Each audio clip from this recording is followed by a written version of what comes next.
regions plagued by persistent unrest. The role of leadership becomes crucial in healing wounds and guiding communities towards peace. The chairman of the Nigerian Governors Forum and Governor of Kwara State, Abdurrahman Abdulrazak, recently visited Plateau State to express condolences over the resurgence of insecurity in the area. He urged local authorities and residents to embrace peace.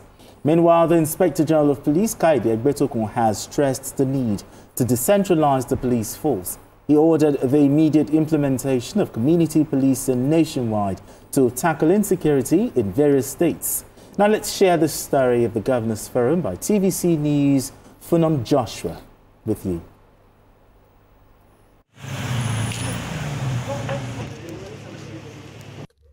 Leading the delegation to the Government House in Jos, the state capital, the chairman of the Nigeria's Governors Forum and Governor of Kwara State, Abdulrazak Abdurrahman, acknowledged the effort of both state and federal government, but emphasizes the need for more collaboration and timely intelligence sharing to prevent further reoccurrence. The forum reiterates their commitment to backing the security operatives with the necessary support to tackle all acts of insecurity in the country. The governors of Borno, Bauchi, Benue, and Oyo states, as well as the Deputy Governor of Nasarawa State, were part of the delegation that paid the visit. This incident is something that should stop and must stop. The circle of violence must stop. Indeed, we thank our security agencies for the work they're doing. The problem of insecurity is not just a plateau problem, it's a national problem, and we've got to address it as a nation. One of the things we've been discussing in our peer review is the porousness of our borders that has allowed all kinds of elements to come into the country unchecked, and they have corrupted those who are on the inside. Of course, it's not as if there were no criminal tendencies before these people came in, but I think their coming has exacerbated the situation, and we need to look at how to address the issue of the porousness of our borders before it gets far. Today, all our highlands and mountains and forests have all been occupied one way or the other by criminal elements. We need to work together as a nation to reclaim our country. Stakeholders across the 17 council areas of the state are urged to unite, irrespective of religion or ethnicity, and speak strongly against violence of any kind in the state. Funam Joshua, TVC News, Jos.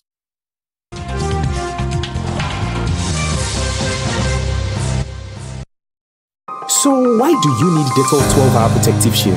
Why? Come, let me show you. From my husband's germ-filled journey to war, to his daily interaction, touching where everyone has touched, and the sweaty journey back home. What else can give you all day long protection? Germs are everywhere, but Dettol's 12-hour protective shield shields your family every day, keeping them safe, healthy, happy, and successful. Dettol, be 100% sure. At TVC News, wherever the big news story is happening, we're geared up to break it. TVC News, first with breaking news.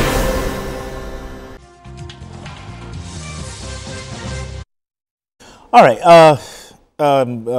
Asuko, let's start this with the Nigerian Governors Forum, led by the Kwara State Governor, led a solidarity visit to Plateau State, to the people and also to the government. But talk to me, what are your thoughts on this? I think it's good that they actually went there to, solidarize with, their colleague. It's just a very sad situation that we have found ourselves, because this is a state that has known peace. They celebrated their first Christmas, yes. Just some months back, 4 months ago or 5 months ago, and all of a sudden we have gone back to this killing. And then the manner at which these killings, came about, is something that everybody will be angry, about. Absolutely. Because people are in their sleep, and then you go there, you kill them for no just reason. You understand? And most of the people killed were even children, women, children, the men, all killed while they were sleeping. You know, sometimes they count bodies. The second attack that happened, I remember the governor coming to say that they are still looking for bodies. You know, so I think it's something that all of them had to come together to say, no, let's go to Plateau. Exactly. Let's even get a first-hand information on how these things happen and how we can help. Because the thing is, all the states are all related. Look at something that is happening in Plateau is also happening in Benue. Yeah. You understand? And Benue to Kwara is not far because they are all on the same line. To Kogi, you know, Kogi, so they are all linked. And Bonu, too, they are also suffering their own in terms of terrorists. Yes. You know, so I think it's something that the visit was welcomed, and thankfully the governor also made instances and suggestions on how the federal government can help. That's right. You know, which is trying to see how they can make sure that our borders are safe and not porous. And then the mountains. He made mention of mountains. I remember one time, some 3, 4, 5 years ago, that I went to Obudu. Okay. The cattle ranch. I was in Obudu. There's a particular spot I was, and you are telling me the other part that you are seeing is Cameroon. That you can't even go there. That sometimes sometimes they come to the Obudu side and then they go back. That is Cameroonians. Yes. And you as a Nigerian, if you try to go there, the gendarmes can even arrest you. You understand? But some people sometimes they can come. Just like that. Because nobody's checking. You understand? So if you look at the situation is something that key needs to, because now that we now have harvest season, the rains are falling. Exactly. Things like this might happen and could happen and might really continue and fester. So the government must find a way. I know that they had the Ministry of Livestock trying to see how this can be checked. Yes. But it's like some people just want to continue grazing other people's farms. Absolutely. You understand? Absolutely. And which is something that we need to stop. Because if the government is saying ranching is a way which is what everybody all over the world is doing. To contain them why not do it? Yeah. Okay, now the president a couple of days ago gave marching orders to the governor to sort out the cause of the carnage. In your opinion, do you think the governor, Caleb Mutfwang, is doing all the right things that needs to be done? Or you think he's not doing enough? What is he supposed to do? I mean, when you don't command the military, don't command the police, every time something's happening in a state, you still have to, you call the commander. He's the chief security officer of the state. Well, again, he gets I always have arguments. I think even here, Babajide and I, we've spoken about it. I have an argument I'm also going to reiterate today. Are the governors indeed the chief security officers of their respective or the chief executive officer? I mean, nomenclature matters a lot. Are they? Because if you call somebody the chief executive the chief security officer, chief, I mean, you have to defer to him, and he has to command. If anything is happening, any infraction, he can command any brigade commander in your state to say, okay, this is what, and they have to defer to him. But Mutfwang can't call. I mean, what's the brigade in Jos? I can't. I mean, it's 2 division. I don't know what the 2 div. I don't know. Can Mutfwang call on the brigade commander of the 2 div? No, the 2 is not. 2 is in Kaduna. Okay, I can't remember. Okay, don't worry about that. Can he command that to say, okay, go over here without having a recourse to Abuja? So that's why I personally have that argument. The nomenclature, are the governors indeed the chief security officer? It's just not on paper, or are they actually chief executive or chief security? Because somebody who says chief security, I mean, he has to have everything. Security has to be briefing, he can command, he can deploy, just like the president of Nigeria is the commander-in-chief of the armed forces. The states are not commanders-in-chief. So you can't call any governor the chief security officer. That's my argument. And I think that we have to look at it to see what can we do that the government can have a measure, I mean, maybe a modicum level of control over some of these security institutions across. Okay, but looking at the actions of the government, do you think he's been doing is doing the right things that needs to be done. But I think... Do you think he's helpless? He's helpless with all this, what I've just told you now. I think he's helpless. I think so. Because not only himself. Okay, look at, for instance, the other time that something happened in Edo State, where I come from. What did Obebolo do? Obebolo had to, this, and all that. The only person they said he could sack is the head of the vigilante. Can Obebolo say, okay, the commissioner of police should be sacked? Or can Obebolo? Can he order the redeployment? He can only say, okay, I want the man removed. Recommend, exactly. Recommend. If you recommend, are you the chief security officer? If you are recommending, if you can order the deployment, or sorry, the redeployment and deployment. All right, let's look at the second version of this conversation. Still on security, the IGP. The IGP has called for decentralization of the police, and implementation of community policing. But talk to me, do you agree with him?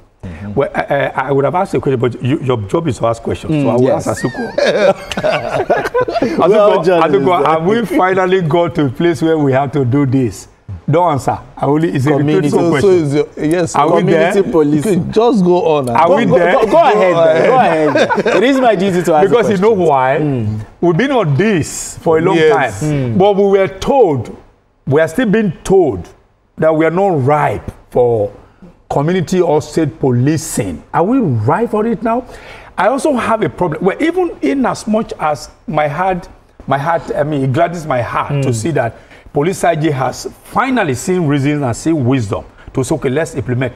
But I have a problem with the language. Immediate implementation. I have a problem with that language. Because community policing or state policing is not something you order by fiat.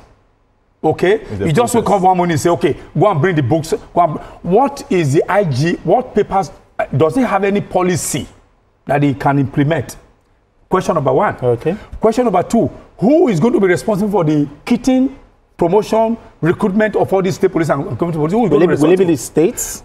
Is it the state, the local government, or are you going to decentralize? Maybe as it was hometown, somebody who is from his town that is serving Yobe State. Are you going to recall him to his hometown to now become an Akwa Ibom police? And then these are critical questions that need to be asked. I have a problem with that language, immediate implementation. Yes. I think that is it. So I think the IG saying immediate, that word might be somehow. So because I know that already the governors are already planning for a state police. Okay. But they'll be mounting it. Are there policy to work on? That is it. So from there, it starts with that. First, all of them agree that, we need the state police. Then from that state police, the so-called implementation, not immediate implementation, you understand, can now come in. So how is it being done elsewhere? The modalities, exactly. So you now bring it to Nigerians. Okay, fine, this is how it's being done. From a state police, you have a community police. Because I know even some universities have university police. Yes, exactly. You understand? So that we don't just rush into something. At the end of the day, you now say, hey, Shebi, we told you shouldn't have done it that way. So we have to be very careful with how we use our words. And be very intentional. Yes, very intentional. Of course. Be very intentional. Right now, with what is happening, if we have a state police, not being run by IG, because the IG is the one saying he's the one that's ordering. Good. So see. So if he's the one ordering, it means that it will still come from federal. But is it tied to the apron structure? But if it is run by the governors, so that is part of the policy. But not by the governors. No, by the government. There's a difference. Not the governor, but the government. State government. Yes, not the government. Okay, the state government. Yes, state government. Because we are not talking about community. The federal is not. Federal will take care of federal police, and anything. So the state will take care of state police. The local government should be the one in charge of even the community police. And even the choice of the police commissioners or head of all these, what do you call them, their commands. How do you also come up? Yeah, because even the DPOs should even come from that community. So it's something that they need to sit down to start talking about. I'm very sure security experts would so who should be at the table when that conversation is going? Well, first, Nigeria, I like the fact that Nigeria is decentralized into 6 geopolitical zones. And each of these zones, they have their peculiarities in terms of community, culture, and the rest. Okay. Now, Southwest minus Lagos already has Egbetokun that's working. Now, is there something you can borrow from Egbetokun? Maybe you can say, okay, let's use the Egbetokun platform to run this. Okay. If you go to where the Eastern own is still very controversial, is it a Bubago, is it Eastern, whatever, that's a problem. Then the South doesn't have any, it's only respective to have their own. So that's what I'm saying, that rather than rush into the implementation, let's even do phase by phase implementation of it. We can say from now till December, let's call for a conference. I'm just a conference of people who are experts in this. Egbetokun, how are you doing your own? They bring it, then they can send people abroad. How they do it in the US, and bring it back. Go to in England, in UK. So we can borrow from Japan, borrow from all these things, and when we come back, we now domesticate it to the peculiar situation. Absolutely. That's how. Not immediate implementation. I have a problem with that. That's which I swear. Yes, and peculiar. When we are saying peculiar based on your region. Because, your region, your culture, your culture. You understand? So that you don't go and carry a Egbetokun and take it to the north. And at the end of the day, they will start saying, "What is this?" Or you bring his back. You bring his back to the south. No, let's not. It will not come to that. It won't come to that. But anyway, brilliant conversation from great men right here in the studio. Charles Dell, appreciate you as always. And have a good Friday to you. How's it going, James? Happy Good Friday to you. And also, that's all on Journalist Hangout this week. You can watch the repeat broadcast of this episode later tonight at 11. Join us on Sunday from 1:30 to 3:30 p.m. for Journalist Hangouts on Sunday. We are on YouTube at youtube.com/TVC News Nigeria. I am Benga Oreshegun. Bye for now, and God bless Nigeria.